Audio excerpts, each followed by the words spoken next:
Tonga soa indray tompoko vavy sy tompoko lahy eto amin'ny fandaharana salangalanga ny fandaharana salangalanga fanaratsika isaky ny alakamisy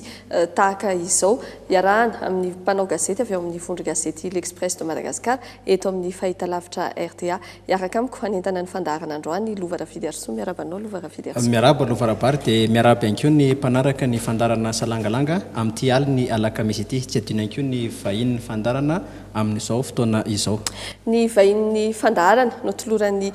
Lova Rafidy Arso ny fiarabana teo androany dia manampahaizana manokana momba ny fanajariana ny tany misy ihany koa eo manampahaizana momba ny taotrano Ramatoa Malala Andrianjafy sy Andriamatoa Mandriniala Ratoa Arvelo miarabanareo ary misaotra anareo namaly ny fanasanay teto amin'ny fandaharana salangalanga. Misaotra anareo tompoko dia faly tokoa izay tonga eto amin'ny fandaharana salangalanga. Miarabanareo dia miaraba ihany koa ny mpanaraka tsy tapaka izao fandaharana izao. Anisan'ny antony nanasanay anareo ny afahantsika miresaka indrindra mikasika ny fanajariana ny tanànan'Antananarivo raha antsika mahafantatra amin'izao fotoan'izao ny olana mianjady amin'ny tanànan'Antananarivo eo ny rano miakatra eny amin'ny faritra iva eo ihany koa ny fiotsahan-tany sy ny fianjeran'ny trano eny amin'ny faritra ambony indray ka iresaka mikasika izay tsika hiezaka ihany koa hitondra sosikevitra sy vahaolana ny amin'ny mety endriky ny tanànan'Antananarivo rahampitso ny fanontaniana voalohany apetrako ahafahantsika mamoaka izay efitra rehetra izay dia hoe inona reny lesoka tamin'ny nananganana ny tanànan'Antananarivo hatramin'izay nananganana azy izay ka hatramin'izao fotoana izao satria ny tanàna tsy inona mivoatra mitatra inona ny lesoka tamin'izay nananganana ny tanànan'Antananarivo izay ka mahatonga karazany olana misy amin'izao fotoan'izao araka ilay niteneniko teo hoe rano miakatra tany miotsaka sy ny sisa. Dia misaotra anao ny amin'ny fanontaniana izay napetraka ao mazava ary raha antsika mahita angamba ny lesoka voalohany dia ny zavatra rehetra hitantsika eto Antananarivo zavatra efa tamin'ny fanjanahantany avokoa izany hoe efa tamin'ny taona 1960 tany tsy nisy zavatra hitantsika vaovao tena mivaingana nefa ny isamponina tsy mitsahatra mitombo raha eto Antananarivo manokana ary tiako foana matetika ilay miteny hoe urbanisation mialatsiny amin'ny teny vahiny ny urbanisation c'est une opportunité mais les villes ne sont pas préparées. Izany hoe eto raha ho an'ny Antananarivo manokana tokony ho tombotsoa antsika ny fitaran'izao tanàna izao satria eto Antananarivo izao mamokatra ny ray apatelon'ny arika rehefa-obe ho an'i Madagasikara fa nefa indrisy ohatran'ny toa voamay mitombo ny isan'ny mponina voamay miratsy ilay tanàna ka izay ilay teneniko teo hoe tsy niomana isika satria navelantsika nandeha ho azy ny fanajariana ny tany teto Antananarivo. Ny teninao teo hoe tsy misy zavatra vaovao inona ilay zavatra vaovao satria izao ny hitako aloha eto Antananarivo misy trano vaovao mijoalajoala mitsangana ery misy tanàna vaovao mitsangana betsaka ny olona reny zao efa zavatra vaovao inona le hoe tsy nisy zavatra vaovao mihitsy inona le zavatra vaovao nandrasana sy tokony hisy teto Antananarivo. Aloha angamba nanaovantsika tantara kely izy hatramin'ny namoronan'ny mpanjaka ny tanànan'Antananarivo namoronana sy nananganana ilay tanàna teto dia noho ny adiady nisy tamin'izany fotoana izany tamin'ireo mpanjaka ireo izany dia ny Antananarivo izany nalaza hoe sarotra tafiana anisan'ny tendrombohitra sarotra tafiana dia izay nahatonga ny olona mipetraka teto Antananarivo. Taty aoriana tamin'ny andron'ny fanjanahantany nanaovana kajikajy izany ity tanànan'Antananarivo ity hoe mponina firy no mety omby eto dia izay no mety natondra ny drafitrasa rehetrarehetra na ny fanamboarana lalana io na ny kanala fanariana rano le ataontsika assainissement reny sy ny karazany reny zavatra iny izany dia kajina ho an'olona teo amin'ny 200 000 personnes teo nanaovana n'Antananarivo izany hatramin'ny taona 90 teo eo. Izao nefa mponina Antananarivo raha ny Antananarivo renivohitra ny resahana izany hoe anatin'ny commune urbaine Antananarivo efa plus d'1 200 000 personnes dia eritreretinareo tsara fa le lalana zany izay natao ho an'olona vitsy tokoa lasa nitombo firy eny ireo olona ireo nefa le lalana tsy nitombo ny kanala tsy nitombo ny rehetrarehetra zany na ny rano sotroina na ohatran'izany tsy naharaka an'izay fitombon'ilay mponina zay dia izay ny zavatra lesoko nisy teto Antananarivo zany hoe lasa be dia be zany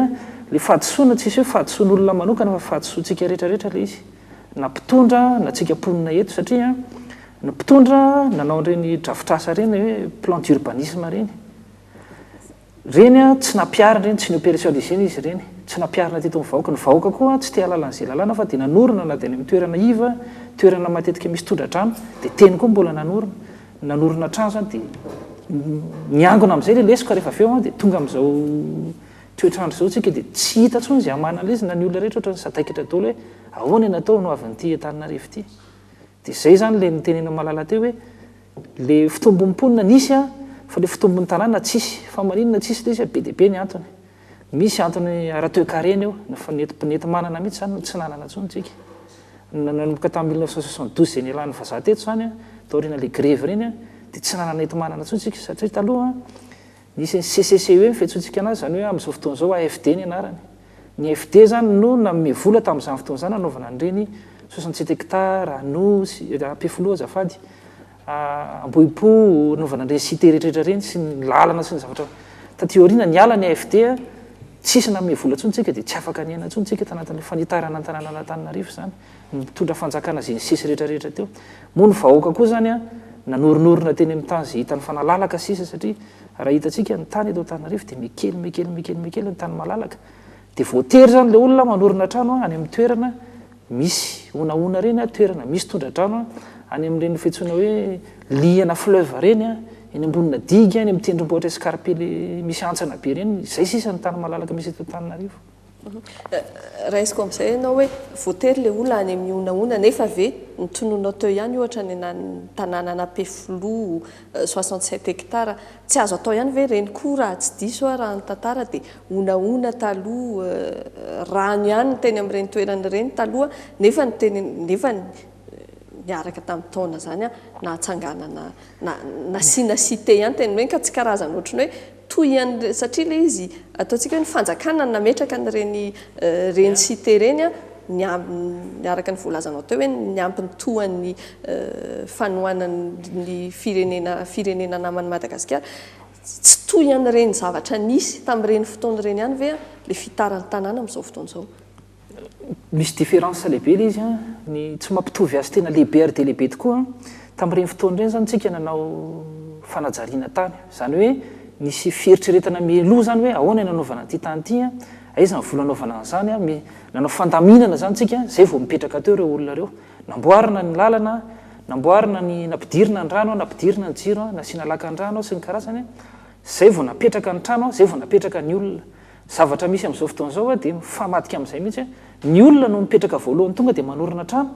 dia rehefa mahavoorina trano ireo olona ireo vao miteny hoe anamboary lalana aty aminay anampidiry rano aty aminay anaovy lalana aty aminay nefa le olona amin'le fomba fipetrahany tsy mahay mifantamina hoe andao tsika hipetraka irindra tsara zany mba ahafahana manao lalana faran'izay mahitsy a faran'izay tsotra ary faran'izay mora fa rehefa manao lalana amin'izay anatin'ireny tanàna reny zany dia mivilambilana miolakolana daholo ny zavatra rehetra miditra ny anatiny iny zay le olana anatin'le zavatra iny dia ny olana amin'ireny koa rehefa hanao an'le drafitrasa sy ny karazany tsy hita hoe iza ny andoha azy ny olona rehetra dia miteny hoe avoa eto aminay daholo eto rano miangona reto azo ataony zany fa iza ny andoha azy ary fanjakana fohy be hitanareo fa ny lalana ary zao tsy vita tsy hiditra amin'ny actualité misy amin'izao fa tsy manam-bola ny fanjakana fohy be tsy hoe miara aza fa zay ny zava-misy ary mandainga izay miteny hoe mavita an'io fa io zany mila fiantsonana azy anatin'ny urbanisme mécanisme na financement hafa mihitsy ny fanaovana izay zavatra zay zay mbola tsy haintsika amin'ny mampiatra azy raha mijery ny any ivelany aloha zay ne ny olana ao Antananarivo le hoe nanorina teny andrehetrarehetra teny ny olona fa angamba kosa ilay olana hoe tsy Antananarivo renivohitra ihany zao voakasika ilay olana amina fiakarana rano fa na ny manodidina ny Antananarivo ihany koa zany amin'izao fotoana izao tratra n'izay olana izay inona indray ny antony mahatonga an'izay hoe ho an'ireny mponina manodidina ny Antananarivo ireny indray hoe mahatonga an'izay hoe tandondomondoza izay ihany koa ny fiainan'izy ireny amin'izao fotoana izao raha mijerena Antananarivo renivohitra isika dia misy ny tendrombohitra dia misy ny lemako be tsy mitatatra raha hitanareo ny lemako be tsy mitatatra dia voaariny digy manodidina na ny Sisonia na ny Kiopa na ny oarana digy zany izy ireny iaron'izy ireny fa ny any ambadika izay ny andamosina izy ireny tsy misy digy any ambadika any misy digy zany fa iva raha ohatra nareo mandeha amin'ny route digy iny fotsiny ohatra jereo ny avy ary ambadika ny Kiopa ary tsy misy digy iny ary raha misy iny iva ny eny no ny eto Antananarivo zany hoe tsy nanaovana drafitra tsy nanaovana filaminana mihitsy ny any ambadika Antananarivo zany hatramin'izay raha hitanareo ny eto Antananarivo satsika manana an'le station pompage nambody mihita io am'le misy le BPPR fahaizan'olona anazy misy pompe zany eo mitroka ny ranona Tananarivo ary izao raha tsara fitadika eo 9 mètres cubes par seconde eo rano be zany 9 mètres cubes par seconde zany hoe le rano rehetra miangana eto Tananarivo zany popiny alefa maka izy io rano io alefa any ambadika ny diga ery ambadika ery zay mahatonga ny olona any ambadika any tratra ny tondradrano sy ny ana matetika foana satria tsy votafiditra tanaty lamina mihitsy io ary tamin'izao mbola mpianatra rehefa nanontany tamin'izao hoe ary ahoana ho any ery ambadika tary tamin'izao eto BPPR de ny any aloha mbola jaza tenenina mafy ozy izy fa tsy mbola tsisy eritreritra mihitsy momba ny mponina rehetra zay any ambadika zany hoe ireo commune limitrophe zany na Nosy-Sato zany na le soavina le tondradrano farany teo zany ohatran'izany tsy raha iverina amin'ny tanàna Tananarivo no resahana teo le hoe ny olona taty aoriana nanangana trano aloha zay vao mitady lalana mitady lakan-drano raha hitady vahaolana maika ary sika androany aloha inona ny vahaolana maika androany anesorana anarena rano miangona eny amin'ireny faritra ivana Tananarivo ireny sa aleo dia tsy hipetrahana tsotra fotsiny so zavatra anankiray aloha tena azo lazana hoe somary mampime ihany le izy fa rehefa mijery tsika reny vaovao reny ka mahita an'le olona tratran'ireny tondradrano manorina eo izy tsy mangataka alalana na amin'izany izy tonga eo izy mipetraka eo avy eo dia miteny izy hoe ory fanjakano aza lefa ty aminay aty intsony na rano fa irahantsika malala fa na rano midina makany ambany tsy maintsy mandeha any amin'ireny faritra iva reny foana fa tsy afaka hoe andeha ampiakarina akory ny rano ka ny azontsika atao dia ezahantsika angambany mametra zany hoe limitena ny fisian'ireny ataoko hoe bidonville angamba no atsoka azy ireny satria tsy afaka ny hoe andeha anala hoe avy dia aka bulldozer tsika dia andeha ho rafatsika zao dia zao rehetra indray satria olombelona tahaka atsika ihany reny tsy maintsy dedavana ihany ny vahaolana fa ny zavatra tena tsara indrindra raha afaka atao aleo misorika aloha toy izay mitsabo ny zavatra mitranga manko eto Antananarivo efa avy be ny orana efa zay vao avy manamboatra lalana ny fanjakana raha lavaka kely ohatr'izao ohatra ny eo dia tsy rarahina fa rehefa lasa lavaka be ilay izy zay vao amboarana ny rano mitatra ny rano lasa tondraka zay vao mikoropaka ny fanjakana fa dia mbola tsy mitranga mbola tsy tonga zany ny fahavaratra dia afaka dia efa mandeha tsika manao ohatra ny curage de fossé raha ohatra ny lalana simba zao raha dia mbola izy kely iny dia efa atao pointe atao zavatra vahaolana vetivety ny manao anazy fa ohatrany tsy haiko hoe hodintsika fanina ve sa tsy rarahitsika fotsiny amin'izao fotoan'izao zao aloha efa tratra daholo aloha ny any amin'ny faritra iny efa misy ny trabona ny orana nefa tsy hitsahatra mihitsy fa mbola ho avy amin'ny herintaona mety mbola ho tratra tahaka izao ihany sika amin'ny 17 tsika mety mbola ho tratra tahaka izao zao aloha tsika manao vonjy ranovaky fa mba tsy hisian'ilay tranga amin'ny taona 12 inona raha ianareo nisosokevitra tsara atolotra hoe tsy hisiana trabona tahaka ireny intsony any amin'ireny faritra reny akoatran'le hoe curé na ny canaux sa zay ihany aloha izy ity zany ty resaka rano ity complexe le izy mahacomplexe anazy phénomène roa le resaka rano eto Antananarivo sy ny manodidina voalohany indrindra le resaka rano avy any amin'ny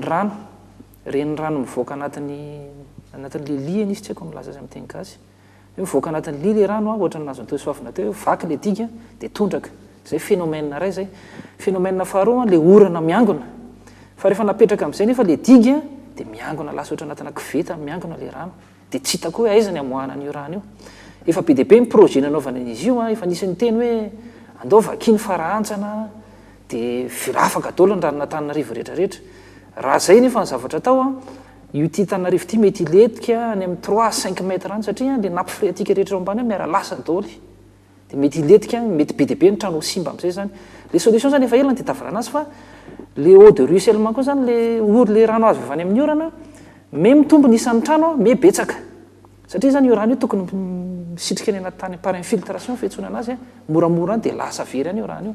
nefa rehefa nanao trano be deaibe tsika tafitrano be deaibe nataontsika ciment daholo ny tokotantsika raha vao latsaka le averana tsy miditra anaty tany fa tonga dia mikirina ary rehefa mikirina izy io dia aingana be na tonga avy any amin'ny toerana iva dia zay zany mahatonga an'le olona le mitaraina satria mebetsaka metsika manorina trano a vetivety dia tonga any ambany le ranonorana ary ambony be le rano any amin'ny toerana iva reo. Ny vahaolana amin'ny raha ohatra tsika mijery lavitra hoe afaka 10 taona 12 taona misy vahaolana ray tsy azotsika ialana dia ny orana voalohany dia ny fiovan'ny toetrandro. Raha ny fiovan'ny toetrandro zany jerena dia ny météorologiste efa miteny daholo hoe mebetsaka ary amina fotoana fohy fiavian'ny orana. Zany hoe raha ny orana azotsika ray volana zany ny erinana mety anatin'ny 3 andro ny azahoantsika azy. Nefa ny drafitra misy eto amintsika zany na ny canal na ny fanarinan rano tsy araka an'izay mihitsy. Vahaolana fahatelo apetraka manaraka izay dia hoe ny réseau d'ego atsika zany lalana fanarinan rano maloto sy ny ranonorana rehetra misy eto Madagasikara tsy misy manana plan intsony fa efa lasa noentin'ny vazana anaraka azy taorian'ny fanjanahantany. Ka raha ohatra zany tsika eritreritra hoe andao ranga hitarina alebiaziny reo fanariana rano sy ny karazan'ireo misy hita eny le izy sy hita amin'ny maso eny fa misy ohatra ny ambany 67 hectara io fanariana rano Antananarivo tsy hita intsony fa misitrika amina toerana izy dia tsy hoe makaiza rehefa avy eo. Ka ny zavatra tokony ataontsika zany raha te hijery lavitresaka tsika voalohany indrindra tsy maintsy mijery tsika manao cartographie zany hoe atao recensement daholo reo canaux rehetrarehetra eo aiza daholo firy ny habeny firy ny isany dia makaiza avy. À partir an'izay hoe ohatran'ny hoe diagnostic zay zany hoe zao ny zavatra misy à partir an'izay tsika no manao étude rehefa avy eo hoe hitarina ahoana ry zavatra io. Alebiazina ve le izy dia mahavita an'le orana eto Antananarivo sa ampiana ny isany sa mila fisainana manokana zany ahoana dia rehefa avy eo amin'izay arina makaiza daholo raha rehetrarehetra rehefa voangona. Satria ny zavatra misy eto Antananarivo manana bassin tampon tsika mety fantatrareo zany eo Nosy be zao misy bassin tampon anankiray aty andrefana Ambojizalary misy bassin tampon anankiray zany hoe rehefa avy zany ny orana dia angonina amin'ny fotoana vetivety amin'ireny toerana ireny izy mba tsy hakarana any amin'ny toerana iva. Le bassin tampon nefa amin'izao fotoana izao efa trano fotsiny eo amboniny. Donc tsy manao an'izay rôle zay intsony dia zay mahatonga ny olona any amin'ny toerana hafa no mitaraina nefa any amin'ny hafa manao zavatra tsy ara-dalàna ny olona. Dia zay zany tsy maintsy ataontsika hoe cartographie aloha reo dia avy eo jerena ny habeny hoe mazaka ve dia inona ny fanitarana dia ho ariana makaiza daholo amin'izay reo raha rehetrarehetra reo. Zay zao le mbola afaka tena lavitrezaka zay anankiray zay fa le maika amin'izao fotoana izao ve raha ny fahazoko ny teninareo hoe le rano tsy afaka amin'izay filtre tokony misy trano maro ve misy trano ve eto Antananarivo tokony harodana ary misy ve trano tsy tokony hatsangana intsony eto Antananarivo. Ie dia mety mihitsy ka araka le nyteneniko anao hoe misy trano tokony harodana zao le trano rehetrarehetra anatareo bassin tampon reo zao tokony hasorana mba hahafahan'le bassin tampon manao ny asany. Zany zay ihany resako aloha raha ny Antananarivo. Moa zavatra hitako misy manao trano tsy haiko vera tsy conscient le loza ve le olona sa atao fananina sa tsy fananana mitarika an'izany sa tsy fantatro anatin'ireny liana fleuve reny tsika raha mijery amoron'ny sisony iny tena be dia be mihitsy ny olona manangana trano. Zany hoe rehefa ririnina tsina dia ambany io rano io fa rehefa dia manorina trano eny amin'ny sisisiny eny le olona vao miakatra kely indra mandiavy ny orana miakatra hatrany amin'ny 1 mètre 2 mètre tonga dia efa difitra hatramin'ny tafon'ireny trano reny tokony asorana rehefa tena loza ho an'ilay tompony reny satria indraindray anatin'ny alina anatin'ny adiny ray dia efa tratra izay fiakaran-drano zay. Ary manahoana indray ny amin'ireny le fanotofana tambary manodina satria ireny koa no anisan'ny mampimemenina sy mampimemenina ny olona hoe anisan'ny mahatonga io ihany koa le fanotofana ny tany manodidina raha izintsika fotsiny ohatra mifaritra Korondrano ity misy maromaro ny faritra Andraro sy ny sisa. Ie satria ny ankabeazan'ireny tany totofana ireny dia tambary ary araka ny efa nazavaintsika teo ny tambary no anisan'ny mandray an'ireny rano ireny rehefa avy ny orana ka rehefa totofana ilay izy dia mazava be hoe ho velaiza raha moa ilay rano ka eto dia te-hanentana mpitondra fanjakana izay manam-pahefanany amin'izay mba handray ny andraikitra satria ohatry ny tahaka nomeny ilay alalana dia manorina ny olona dia avy eo aty aoriana nefa ny zavatra iainantsika tondra-drano dia eo vao ohatry ny samy misahotaka daholo hoe aiza ary inona ary no atao ka dia mbola tsy mitranga ny loza amin'ny toerana sasany moa zany ilay izy efa irahantsika mahita tokony mba entitra amin'izay zany amin'ny fanjakana tsy amin'ny alalana fahatany fotsiny ho an'ireny olona izay manototra tany ireny ho an'ilay olona kosa moa izay tsy tsy mangataka fahazon-dalana amin'ny fanjakana dia tsy haiko fa natany tany amin'ny taloha tany ary ny tamin'ny fotoanany Andrinampoinimerina ataoko fa ohatry ny efa samy nanana fisainana an'izany ny vahoaka n'Antananarivo tsy nanorina taty ambany fa teny ambony teny amin'ny lahaoty teny ry zareo no nanorina ka izany tokony toe-tsaina ananantsika mazava hoe tambary izany ange mety ho tondraka izany ka tokony samy tonga tsaina ka tsy hanaonao foana ka nany lahaoty ary le zao efa sy namidiny aty ambany daholo indray ny olona amin'izao ka aiza zany zao ny tsara hipetrahana hoe ny eny amin'ny faritra iva miakarany amin'ny faritra avo ny eny amin'ny faritra avo makanesany miavanareo miksanareo hoe ny fahatahorana ho aiza indray zany le mponina amin'izao fotoana izao ny hipetraka ny problème atsika eto Madagasikara zany a problème eto Antananarivo indrindraindrindra dia ny zavatra seo dia zao hoe tsika nanana développement urbain rapide très rapide ary tena anisan'ny voalohany eto Afrika ka mantsika eto Antananarivo raha jerena ny sandan'ny firenena mikambana nefa ny fandrosoana raha toe-karena teto amintsika tsisy dia rehefa manao urbanisme nareo dia misy équation ianarana tsara mihitsy hoe raha ohatra ka misy firoson'ny tanàna ka tsisy firosona ara économique dia ny valan'izay dia bidonville tonga dia tsotra be ny valan'izay zavatra misy eto amintsika zany a eny amin'ny avitoerana miotsaka ny tany eny amin'ny ivitoerana tondra-drano tonga saina ihany tsika hoe fahahoana moa le lesoka be dia be a rehefa nangonina anatin'ny taona maro rehefa manao an'ireny ohatra exemple ameko nareo hoe permis de construire ireny tsika firy amintsika malagasy moa zany no manao an'izany permis de construire zany vitsy dia vitsy mihitsy fa ny zavatra ataontsika dia atsangatsangatsika le izy tsika moa zany manao an'le basiny ararifity moa fitenin'olona tady zavatra tsara tsika nefa mora rehefa manao an'ireny mur de soutènement ireny tsika satria mafimafy mipantana le izy a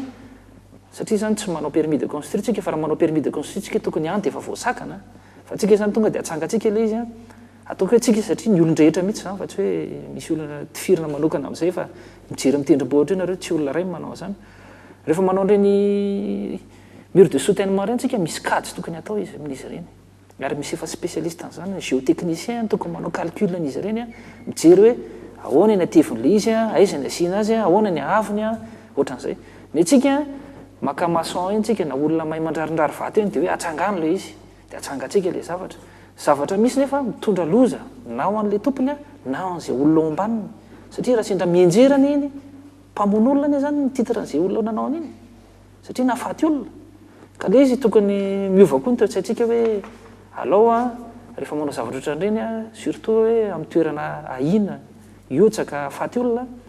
dia alao mba maka ingénieur tsika mba manao calcul an'ireny a manara-maso ny fanamboarana azy mba tsy hitondra fahafatesana ho an'ny hafa le izy ka ny maka an'izay teknisianina ambony izay keo zay manampahaizana ambony izay keo mbola vola ihany lasa mitombo indray le tetibidin'ilay ina le anamboarana trano le devia anamboarana trano ny raha tsika malala nefa fasahiranana zara aza mba navita tranoko ia raha tsika malala fa tokony ataontsika koa zany tokony kajitsika koa hoe ohatrinona vidiny an'olombelona ohatrinona vidinao miaina ao anatin'le trano raha sendra maty io dia ohatrinona vidiny manao an'izay tokony ataontsika izay calcul zay a ary ohatrinona vidiny ianao raha ohatra ianao migadra raha sendra namono olona hoe nienjera ka nafaty olona le zavatra 10 taona 20 taona ny ampigadrana ohatrinona vidin'izay dia ohatrinona tokony manao an'izay kady zay daholo ny olona rehetrarehetra aloha ohatrinona ihany koa ny nariana raha mienjera le ohatrinona koa raha nienjera le izy le tranonao ray mantolo miara-mienjera eo a dia ohatrinona ohatrany hoe manjaitra tody kely zany ianao mba tsy handoavana an'izay nefa tsy alova hoe miandriandry kely herintaona 2 taona mba ho ampy le vola raha ohatra tsy ampy anakaraman'izay teknisianina zay a zay vao manorina le trano tsy zay hoe maika ianao mila vita androany le izy a dia tsy mandalo amin'izay kajy anankiray zay ianao fa isika amin'ny tena hoe be deaibe ny trano tsy nahazo taratasy fahazon-dalana fanorenana akory permis de construire nefa koa tsika mahita amin'ireny trano ireny ihany koa ohatrany tonga nafotodrafitrasa ihany izay hitakina ny fananana permis de construire mba hahafahana mametraka ireny fotodrafitrasa ireny misy tsy fandraisana andraikitra ihany eo amin'ny ankapobeny ho an'ny tompon'andraikitra maro samihafa ahoana ary zany no vahaolana hoe hoentsitsika inona ny zavatra tokony hojerena akaiky mikasika azy ireny rehefa fananganana trano aloha zany misy karazany roa raha ny lalàna ny jerena ny trano zay ho atao fanjakana zany hoe ho an'ny pour le compte de l'état moa fiantsona anazy reny trano tsy ilaina permis de construire rehefa azo fanjakana zany afaka manangana fotsiny raha te hanangana izy zay ny anankiray faharoa zany le ho an'olotrotra sy ny hafa zany a reny no tsy maintsy mandalo amin'izay zavatra zay zavatra misy a tena makivy n'olona manao ny permis de construire io tsy any amin'ny vidiny fa ny amin'ny délai-ny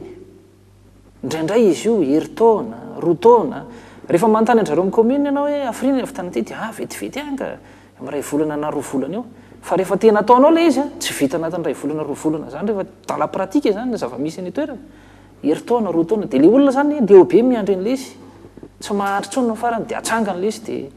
rehefa tonga zany reny mpiasan'ny commune reny aiza nypermis dia zay efa nametraka ty numéro na dossier nefa zay misy ka ohatra zany misy olona ndray a tsy anazy le tany ohatra fa misy tany mpanjakana na tany tsy fatatompo na tany na colon ina ohatra zany ka raha vao tsy hanao le tany a tsy mahazo permis de construire mihitsy ianao na ohatrany na inona dia reny a tonga dia manangana fotsiny koa reny satria mety tsy manam-bola hividanana tany izy na tsy fantatro zay mety olany manokana eo dia tonga dia manangana izy satria le izy any eo amin'le vidiny hofatrano ihany no mahatonga an'io hoe manao kady tsotra fotsiny le olona hoe raha manofa trano a raha etsy ohatra raha manamboatra trano a mety roa tapitrisy dia izy hoe raha manamboatra le tranotrano kely zay eritreretiko amboarina efa bolana tsy voaroko zany dia efa mety hivirina ny hofatranoko dia tonga dia manangana izy eto Madagasikara ny misy trano voatsangana anatin'ray alina za efa nahitana zany anatin'ray alina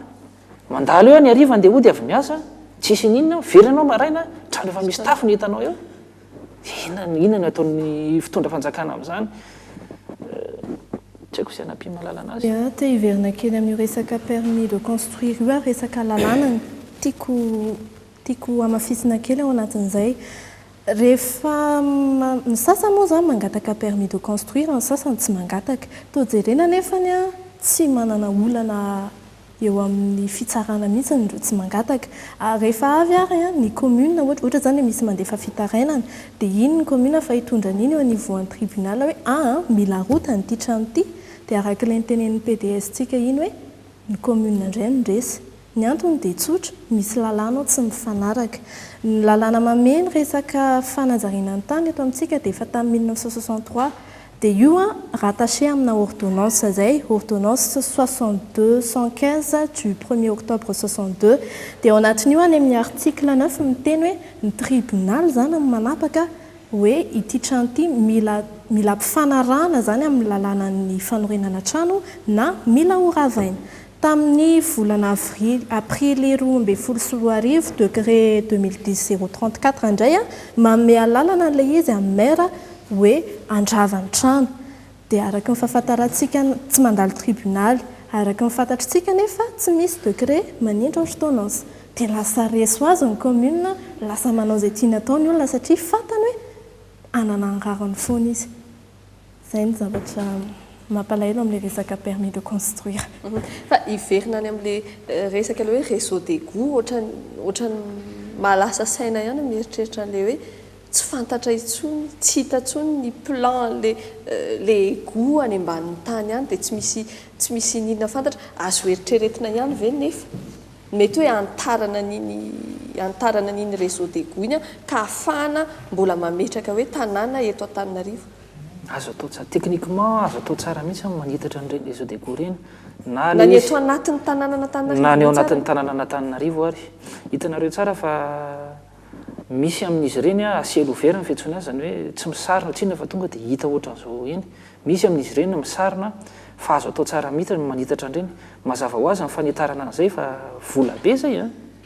vola be mila tediavintsika izay na amin'ny volantsika samy gasy any ary dia efa mavita an'izany na mangataka amin'ireo mpamatsy vola iresam-pirenena ireo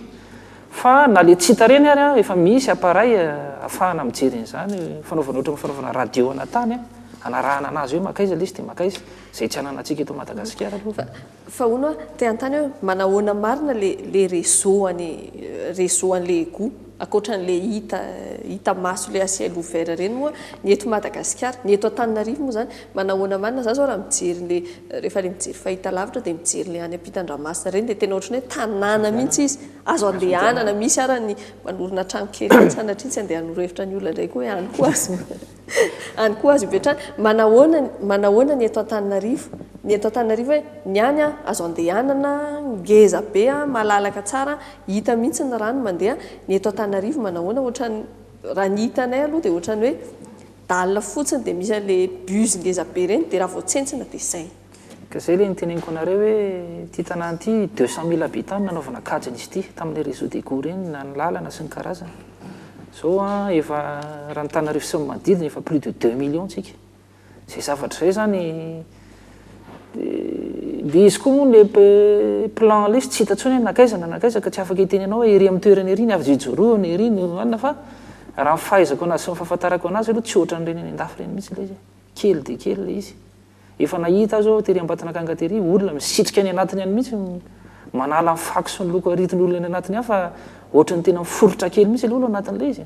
fa tsy afaka mandeha malalaka ohatran'izay satria zay le teneniko andreo mbola kely ny vahoaka tamin'izany a ny rano rehetra mbola misitrika tanaty tany daholo ny ankabeazany tamin'izany fa kely ihany no miruissele moa fiatsony azy mikorina eny amin'ny arabe isany eny tsy izay tsony ny zava-misy fa raha hitarina io le réseau des goûts io mety mbola azo atao ihany hoe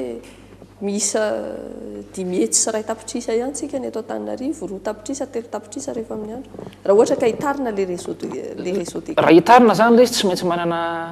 zay aloha ny tokony hitondra anazy fa ny zavatra anaovana azy tsy fantatra hoe tsy maintsy manana fijery lavitra zany tsika ary tsy lavitra hoe afaka 10 taona na 10 taona fa afaka 40 taona na 50 taona mihitsy de tonga de efa sainana hatramin'izay zany a ny abean'le réseau des goûts atsika ary na tsy tonga amin'izay abe ny tratrana afaka 50 taona zay ary a tokony efa manomana antsika hoe ohatran'izao ny fomba fanitarana an'io ary raha zao ny anaovantsika beany a amin'izao fotoana izao tsy maharaka tsony a de zao zany ny fomba fanitarana hoe tokony efa sainana mialoha daholo zay de efa voaomana mialoha daholo zany zay fa raha ohatra hoe hitahitarintsika ohatran'izao fotsiny hoe agoagoantsika ny ary de ataontsika tandrametaka tip-top moa fiantsontsika anazy iny a tsy maintsy hiverina foana ty problème anarana eto Antananarivo ty ary tsy hovavantsika mihitsy raha nofotsika hoe anamboatra an'izay le réseau des goûts ngeza be ahafahana mikorina zay mba ahafahany hoe mponina betsaka miaina eto Antananarivo eto amin'ny tanàna Antananarivo zay fantatra indray ohatra amin'izao de mbola mijanona amin'ny tanàna anankiray ihany raha nofotsika amin'izay ka hanangana an'izay a misy trano tsy maintsy arodana ve satria le izy tsy natao ohatra ny any ambanin'ny tany any misy ve tsy maintsy mandalo amin'izay ve sa azo atao tonga de hoe avany ambany any no amboarina sy azo atao daholo izy anankiroa ny vidiny no mahasamihafa azy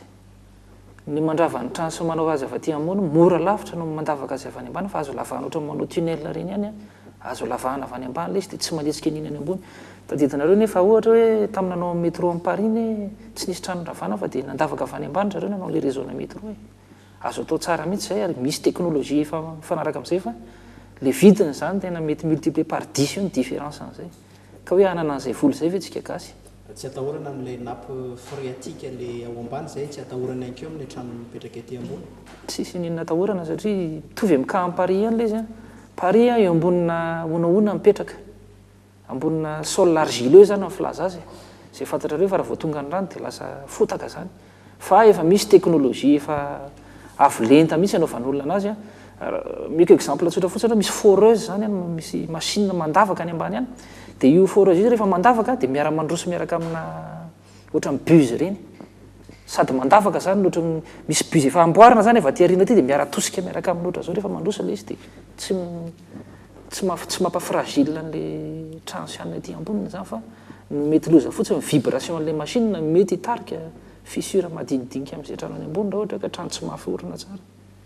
zay fotsiny nindro kely raha tsy atao lalina be le izy zany fa raha atao lalina be le izy zany tsisy atahorana le vibration mbola lavitra ezaka daholo moa zay resantsika zay so mbola sady manofinofy daholo sika rehetrarehetra to miteny anazy ho ana ponina roa etsy Antananarivo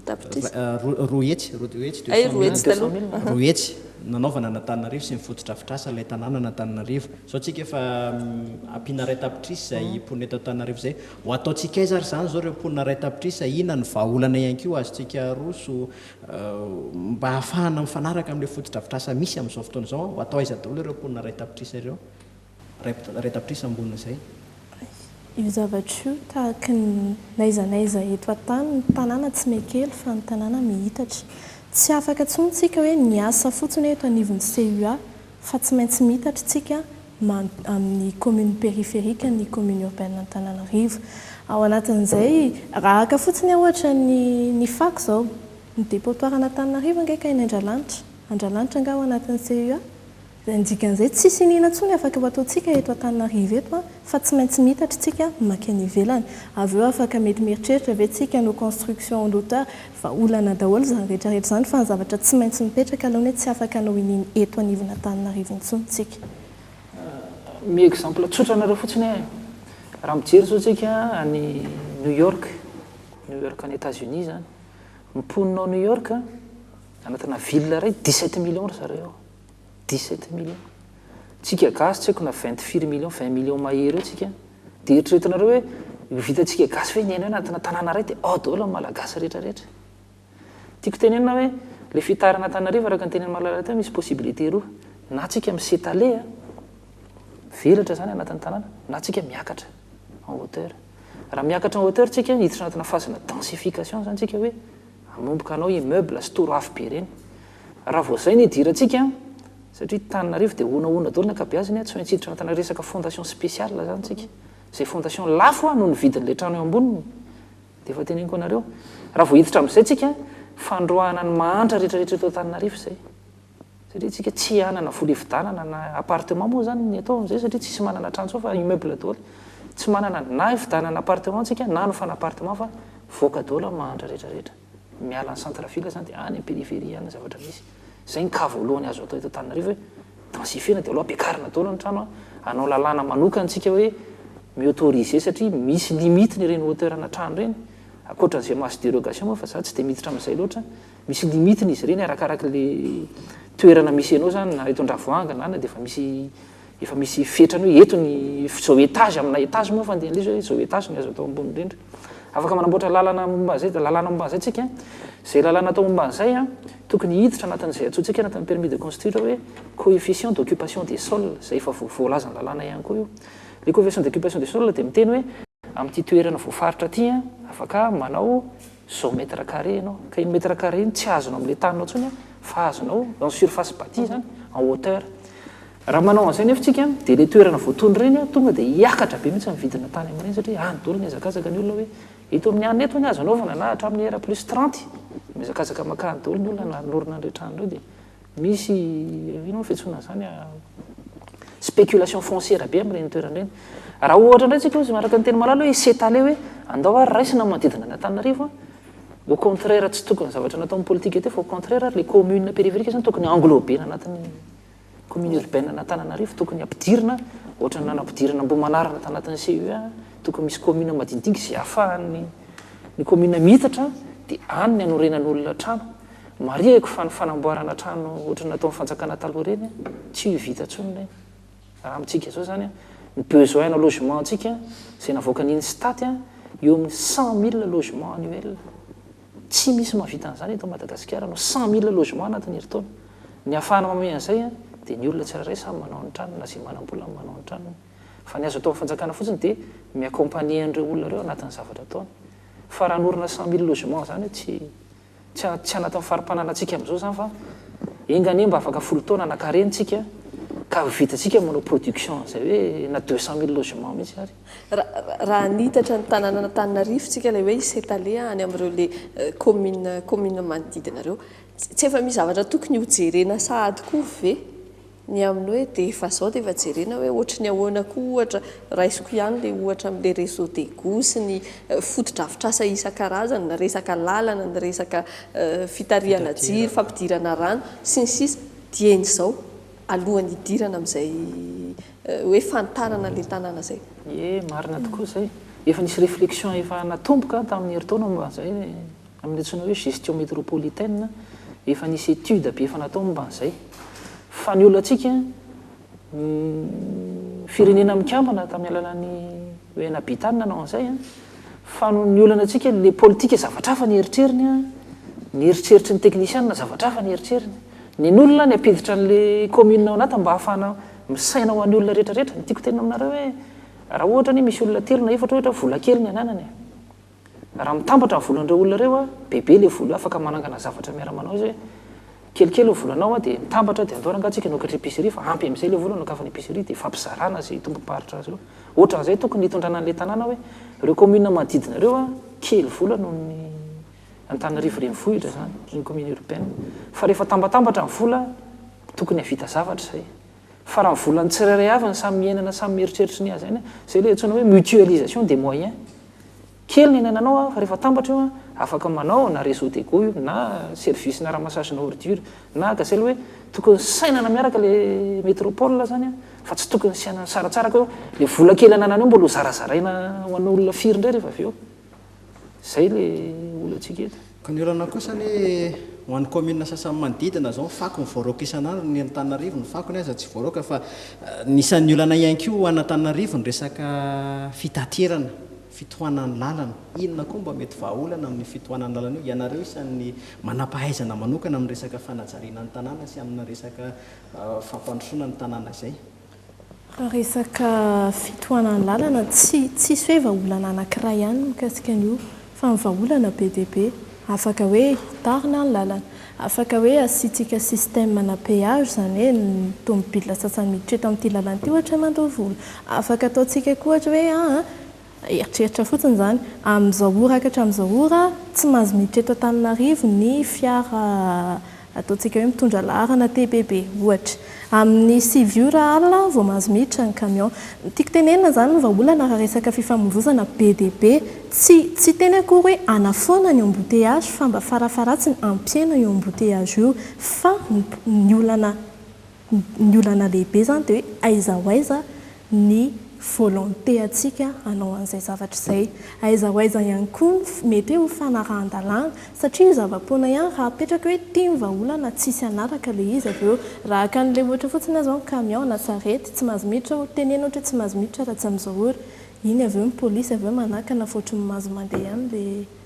le camion sy sarety avy eo ny andreo amin'le resaka lalana hoe inona ny vahaolana ohatra raha resaka lalana satria raha ny voalaza koa ny lalana eto amintsika efa tery kely tsy resahako tsony trottoir tsy misy dia izay mba misy lasa mpivarotra sy ny sisa sy ny sisa manahoana indray ny amin'izay miaraka amin'ny hoe fiantsonana ny fiarakodia eny amin'ny sisin-dalana sy ny sisa io ne tsika tsy mila mamorona zavatra sarotra mijery ny any ivelany fotsiny tsika dia mijery hoe ahoana nafitany zareo namahany le congestion moa fiantsona anazy le embouteillage le congestion urbaine efa nanao zany tsika étude momba ny resaka déplacement urbain teto Antananarivo fa tamin'ny 2003 sa 2004 zay nataony Blanche Birger izy raha ny fiara nandeha tamin'izany 2004 teto zany sy ny fiara 2014 miara mahita angamba antsika efa dia efa nitombotsika hoe firy eny isan'ny fiara ny lalana nefa io ihany ka le izy manana solution zany be dia be solution rehefa kely ny lalana io ny ananana fandimbiasana amin'ny mampiasa azy zay le nitenena malala teo hoe any an-dafy zao misy manao sasany hoe rehefa latsinainy laka misy zoma numéro paire ihany amin'ny mahazo mandeha dia ny ankoatran'izay numéro impaire indray ohatra amin'ny mandeha ohatra zany exemple zay igérina le embouteillage ny exemple faharoana azo ataoko ohatra miaméliorer andreny transport en commun reny zany fitaterana iombonana reny zany bus sy ny karazany reny atsarainy izy reny ny any an-dafy ary zareo manao voie spécial ho ana bus fotsiny tsisy mahazo mandeha amin'io na bicyclette na fa dia bus ihany mahazo mandeha amin'io amin'izay fotoana zay zany rehefa maka bus ianao vetivety ianao dia tonga amin'ny toerana andehananao nandeha tôbily ary ianao kamo zay ny antony dia miena nisan'ny tôbily eny an-dalana mandeha tsara amin'ny bus satria tsisy manelingela tsisy manapaka fa mifefy ny lalana bus tsy mahazo miala amin'iny le bus efa misy lalana raha ohatra zany izy ka hijanona ela be amin'ny arety dia izy samy bus ihany mifampibahana fa tsy mibahana tômôbily hafa ntsony amin'izay fotoana izay azonareo le tiako tenenina dia amin'izay fotoana izay zany ny olona mazoto ianao raha ohatra zany ianao raha hiala avy any ampomanambola ka hoe afaka 10 minitra dia tonga analakely tsy mampanina anao ny mandeha bus raha mieritreritra adiny telo mandeha tômôbily amin'io 10 minitra mandeha bus izy mandeha tômôbily eo ntsony aloha ny olona mandeha bus afaka atao zay dia solution zany be dia be nataon'zareo tany Londres zao ny éliminena ny embouteillage tany zay rehetra miditra amin'ny centre ville ny Londres dia mandoa vola du jour au lendemain rava ny embouteillage rava ny commune nampidi-bola dia naprisiana ny olona zany mandehana bus afaka azotsika apetraka eto Antananarivo hoe zany modely isan-karazany rehetra zany hoe raha andehanao busiko lalana eto amintsika raha ny atsasany efa lalana natokana ho an'ny fanenana fiara anankiroa fiara ray sisa anao afaka mandalo eny fa mijanona ny rehetrarehetra inona ny vahaolana amin'le hoe fahateren'ny lalana mihitsy ahafahana indrindra mametraka ohatra hoe tony lalana tokana ho an'ny bus ho an'ny taxi be sy ny sisa le izy io araka ny tena malala be dia be le solution raha mahita nareo raha mandinika tsara raha voaka kely na Antananarivo ny olona miasa eto Antananarivo tsy mipetraka eto Antananarivo ntsony fa mipetraka verana Antananarivo daholo aiza zany nydenison'ny embouteillage amin'ireo toerana fidirana eto Antananarivo,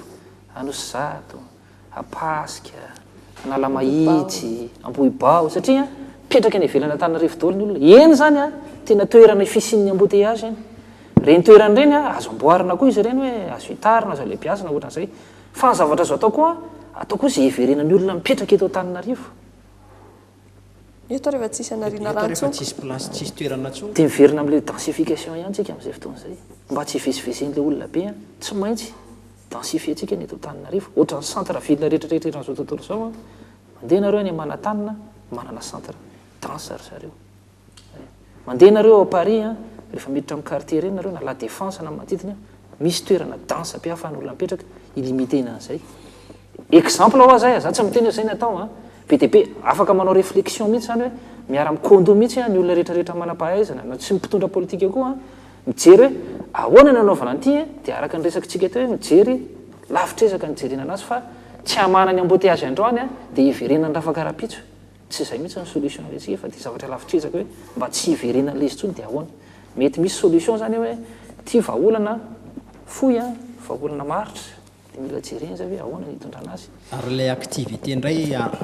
mahatonga an'ilay olona manatona aty amin'ny tanan-dehibe indray no aparitaka indray na manodidina tsy azo atao koa nga izay zavatra izay. Atao zany efa misy manao zany ny ivelany efa tena olana koa eto Antananarivo zany atsotsika hoe ville mononucléaire, zany hoe ny rehetrarehetra ohatrany hoe eto Antananarivo daholo no ahitana anazy ka any ka mivezivezy eto Antananarivo daholo ny olona rehetrarehetra araka ny voalaza teo hoe ohatrany hoe toerana fipetrahana sisa ny any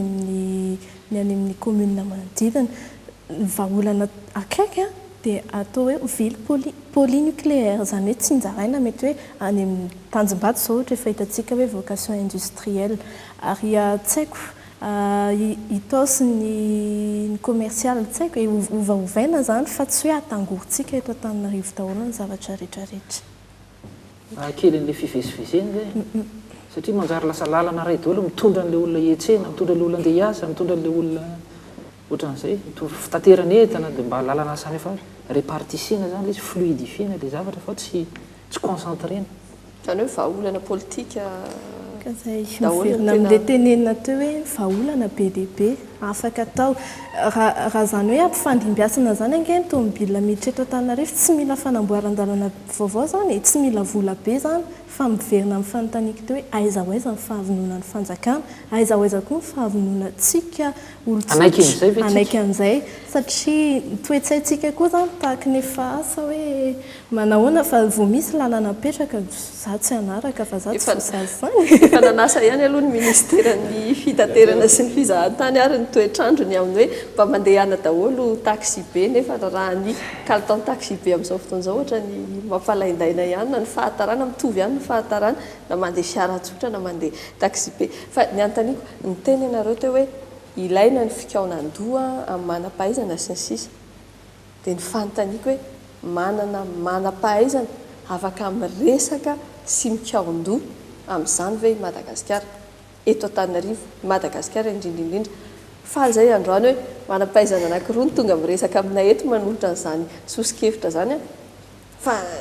tsy olona roa fotsiny eritreritra n'izany rehetratra zany fa tsy maintsy olona maro manana an'izay sy voninahim-piatra miresaka mikaon-doha dia andao amin'izay koa hiasa sy ny sisa manana an'izay ve isika eto Madagasikara. Misy ilay fomba fiteny hoe Madagasikara tsy mahantra olo manga fa mahantra olo kentry. Manam-pahaizana tena be da be, manantsika ingénieur,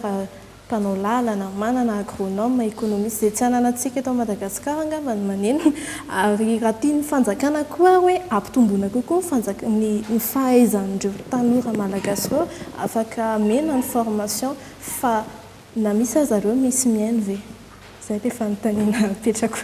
Ary le fampianarana omena eto Madagasikara ve mifanaraka na azonareo ilay manam-pahaizana eto amintsika ve mifanaraka indrindra amin'ny tena hoe zavatra ilainy Madagasikara. Raha raisitsika ohatra miresaka fanajariana ny tany miresaka isika tsinao miresaka dia ohatra miresaka hoe Londres ohatra izao, Paris ohatra izao, New York ohatra izao fa le fahaizan'ny manam-pahaizantsika eto Madagasikara ve afaka ampiarina tsara amin'ny tranga sy ny zava-misy eto Madagasikara. Ya, raha ny resaka fanajariana ny tany na resaka urbanisme zany na ohatran'izany Hatramin'izao aloha zany ary sorana aloha nisy iny dia mbola anankiray ihany fampianarana le izy eto Madagasikara izay nisokatra tamin'ny 3 taona lasa izy io. Zavatra nisy tsinona taloha dia tamin'ny andro ny vazaha fanjanahantany tsy hoe malaelo an'ilay fanjanahantany fa zava-misy ny tantaraiko tamin'ireny zany a tamin'ireny commune reny na tamin'ny service mpanjakana reny dia nanana urbaniste tokoa tsika izay vazaha. Moa zany izy ny roasintsika fa tsy nafinaritra antsika ilay izy a marina tokoa fa aloha hoan'ny gasy ny Madagasikara fa ny olana rehefa nyroasintsika reny olona ireny a tsy nanana olona nolona anazy tsika. Izy zany tokony saina milohantsika roasintsika ireo alao aloha anomantsika zay vao roasintsika izy fa tsy tonga dia nyroasana. Rehefa nyroasana amin'izay reny olona reny inona no natao dia le sofira ataony namenany toerany ohatran'izany. Dia hitanareo ihany fa misy toerana sasany efa ilaina maro-pahaizana ohatran'izay. Dia rehefa voaroko ireo olona ireo tsy nisy tsony zany nanomboka tamin'izay parapatonga tamin'ny 3 taona lasa zay formation na urbaniste zany tsony. Zany koa anisany natonga an'ilay firenentsika tonga amin'izao toerana zao satria le manam-pahaizana tsy nanana tsontsika ary nanana ary tsika efa edivana be le izy zay ny tena olany. Ny zavatra amin'izay hoe le zavatra misy eto Madagasikara fa mifanaraka amin'ny zavatra eto toerana ary mamaha le zavatra eto toerana ataoko angamba fa mety mahavoavaha ny zavatra eto toerana ihany aloha satria fiofanana natao amin'ny malagasy fa malala angamba mety mahavaly an'izay betsaka kokoa satria izy ny miofana teto amintsika tamin'ny toe zavatra io. Raha miresaka fanajariana ny tany manokana dia hitako hoe tena mifanaraka tokoa amin'ny zava-misy eto Madagasikara raha ny fampianarana omenanay satria rahantsika mahafantatra fa ny tanan-dehibe arak'izao tontolo izao samy manana ny mampiavaka azy ka amin'ny fomba ahoana moa hoe ny olona any ivelany ahita kokoa ny zavatra tena misy eto amin'ny toerana zay tokony hiasana. Fa io zany ny zavatra mampalahelo araka ilay teneniko teo hoe na géographe ianao na urbaniste ianao na ina ianao fa misy tena mihaino tokoa ve ianao moa rehefa miteny. Io zany ataoko raisiko amina ohatra tena mazava be hoe te hanangana restaurant ara-pitso. Zany zavatra haiko resaka fanajariana ny tany tsy mahay manao lakozia na dia kely ary fa ny olona raisiko manodidina anahy olona manao fanajariana ny tany koa. Rahantsika malala inona tokony raisiko miara-miasa aminahy mpanao lakozia. Zavatra ohatr'izay be da be eto Madagasikara tsy amin'ny lafiny fanajariana ny tany rery fa amin'ny zavatra be da be ny olona tsy manana ny fahalalana momba ny zavatra iasany akory no lasa miasa amin'ilay sehatra. Hoe raha iteny ve izy ireo misy mihaino koa ianareo teo ianareo ve nefa nefa niteny ihany koa tamin'ny fitondram-panjakana ny zavatra tokony atao ny fanapahan-kevitra tokony raisiny amin'ny resaka fampivoarana ny tanàna sy ny fanajariana ny tanàna izay. Mitondra fanjakana ny tsotra be ny azy. Mitondra fanjakana izay ialana amin'ny korotana ny tedavany. Izy zany tsy mila saforoforo, tsy mila korotana, tsy mila dorotrano, tsy mila ka indraindray misy fanapahan-kevitra nefa izay mangidy ary mafy antsika malagasy ohatra amin'ny fandrodanana trano tsy maintsy raisina. Nefa rehefa miantso mpanao gazety ilay olona dia migrevy eny dia mandoro mpineny amin'ny arabe dia miembotra ilay mpitondra fanjakana. Zay ny olana eto amintsika. Zany hoe le fisahiana zany no mbola sarotra ary tsy mametriny azy koa satria tsisy olona mihitsy aniry hoe ikorotana ny tany na hoe isy famonoan'olona sanatria na ohatran'izany fa izay filaminana tedavana fa le toe-tsaintsika malagasy mihitsy mila mbola ovaina koa ary ny zavatra hitako koa rehefa am'le sehatra any ambony reny zavatra misy eto amintsika gasy tsika mbola vony saintsika mbola misy tsy fahampiana kely. Tiako tena amin'ilay tsy fahampiana dia zao hoe tsika rehefa misy gasy miteny hoe tokony izao ny ataontsika na zao teknisianina gasy ny tiako teneny tsisy mihena fa raha vazany antsoina eo tonga dia mihaino tolo tena zay mihitsy nefa le vahaolana hoentiny le vazaha io vahaolana mety tsy fanaraka amin'ny zavatra misy toetrandro misy eto Madagasikara sy ny fotom-pisainantsika gasy raha azonareo ny tiako teneny ny vazaha tsy mieritreritra zany hoe fihavanana ohatra tsy ny azy tonga dia arodany piteo daholo reo diana dia tsika gasy zay mihitsy mety amintsika zay mihitsy mety amintsika fa raha misy gasy miteny hoe andao fa mila pitehana izy tranorazanay io tatabiana eny fa manina pitehana reo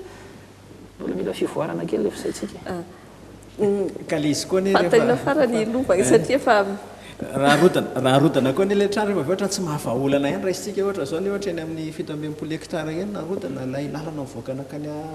ny trano nanamorona ny lalana mivoakany apasika igny fa ny fitohanany lalana eo ihany eo no atao lalana anankiroa nefa lalana anankiray ihany nafaka izoran'ny fiarakodia tran'ilay olona fotsiny rodana tsy amin'ny antony teo. Zay le teneniko nareo mila mijery lavitra tsika ary mijery maharitra fa tsy mijery vahaolana ho an'ny herinandro na ho an'ny heritaona.